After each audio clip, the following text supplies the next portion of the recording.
ರಶ್ಮಿಯನ್ನು ಒಲಿಸಿಕೊಳ್ಳಲು ಪರದಾಡುವ ಪರಮೇಶಿ, ಶಾಂತಲಾದೇವಿಯ ಕಣ್ಣುಗಳಿಗೆ ಮನಸೋದ ಬ್ರಹ್ಮಚಾರಿ ಕೃಷ್ಣೋಜಿ, ಕವಿಯಾಗಲು ಹಠ ತೊಟ್ಟ ವ್ಯಾಕುಲ ರಾಜ, ಗಂಡನನ್ನು ಬುಗುರಿಯಂತೆ ಆಡಿಸುವ ಅಂಬಾಬಾಯಿ, ಮರಗುಳಿ ಭೂತನಾಥ, ತಿಂಡಿ ಪೋತ ದೇಸಾಯಿ, ಸಭ್ಯ ಮಾಜಿ ದರೋಡೆಕೋರ ಪುಂಡರೀಕುಲು, ಕಣ್ಣು ಮೆಟಿಕಿಸುವುದರೊಳಗೆ ನೆಕ್ಲೆಸ್ ಎಗರಿಸುವ ಚನ್ನಿ. ಇವಿಷ್ಟು ಪಾತ್ರಗಳು ಒಂದು ಕಡೆ ಸೇರಿದರೆ ಹರಿಯುವ ಹಾಸ್ಯದ ಹೊನಲೆ ಪರಮೇಶಿ ಪ್ರೇಮ ಪ್ರಸಂಗ.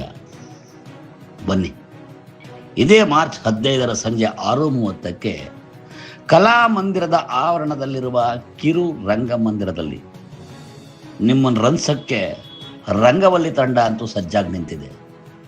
ನೀವು ಬಂದು ನಗ್ತಿರಲ್ಲ? ಬನ್ನಿ, ಬೇಗ ಟಿಕೆಟ್ ಬುಕ್ ಮಾಡ್ಕೊಳ್ಳಿ, ಸಿಗದೆ ಹೋಗ್ಬೋದು.